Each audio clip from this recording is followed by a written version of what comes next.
Hi everyone, welcome back to TS Talk Sport. Just doing my preview ahead of our Premier League game against Chelsea. Of course, it wasn't too long ago we actually played them, at the Emirates in a game which we lost 2-1, which was quite unfortunate as for 80 minutes of that game we played relatively well. And, one sloppy error from Leno and, getting caught whilst trying to attack and, we end up losing that game. But neither of the two teams are playing great recently. We're coming off the back of our draw with Sheffield United and Chelsea, off the back of their loss to Newcastle, in a game which more or less, Newcastle stole the victory at the end. So, Chelsea will be looking to bounce back. Obviously, Lampard, will have the players G'd up for the game. And, at the end of the day, it's a London derby. For us, we need to bounce back. We dropped 2 points against Sheffield United. It was an opportunity for us to capitalise on the fact that United lost, Chelsea lost, Tottenham dropped points also. And, bearing in mind, we're still only 7 points above the bottom three and, 10 points away from the top four. So, we really need to start wrapping up victories now. And I believe we can do that in this game. It'd be interesting to see what level of players are still available to us. Of course, Aubameyang's still on his ban. Nelson is injured. I've done a separate video on that, so if you haven't already done so, go check that out now. But Kolasinac, he's hit and miss with his ankle. Socrates was ill and not available for the Sheffield United game, so it'll be interesting to see if he's fit back for this game. But I believe we have enough good players, to get a job done on Chelsea. And, I think it'll be a close game, but, I'm going to be positive and I think we're going to win this game 2-1. I think we'll do a reverse of what they did to us.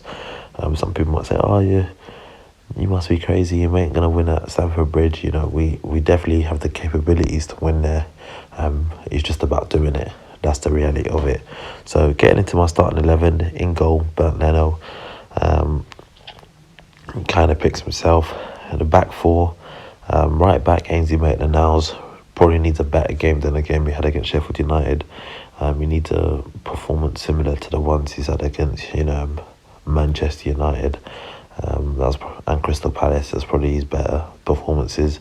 At left back, I'm going to go with Saka. I'd hope to see Kolasinac there, but if he's there, great. But if not, I probably expect to see Saka in that left back.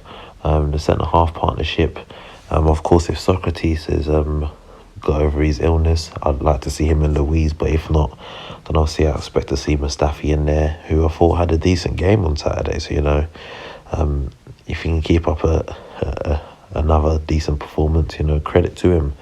Into the midfield, I'll go with the same midfield three from the weekend. Xhaka and Torreira in that two, with Ozil just in front of them. Ozil needs to have a much better game than the game against Sheffield United. And, he really needs to start getting on now and doing stuff in terms of assists or goals, because I think his stats so far for the season haven't been great. And yes, things weren't that great for him under Unai Emery. And, he's shown some promising signs under Arteta, but, these are the sort of things we need to be seeing the majority of the time, week in, week out. And this is the sort of game we need to see him step up in and, make a name for himself, per se. But, yeah, that's the midfield three I'd go with. Going into the attacking three, off that left-hand side, I'm going with Martinelli. I think he did a good job on Saturday, and long may that continue. Off that right hand side, Pepe, unfortunate not to get a penalty, but I just want to see a bit more for him, and hopefully he can get himself on the score sheet or an assist in this game. And then through the middle up top, I'm actually going to go with Eddie Nketiah. Lacazette's been struggling for goals left, right and centre, and yes, he has good hold-up play and, there's lots of energy and stuff.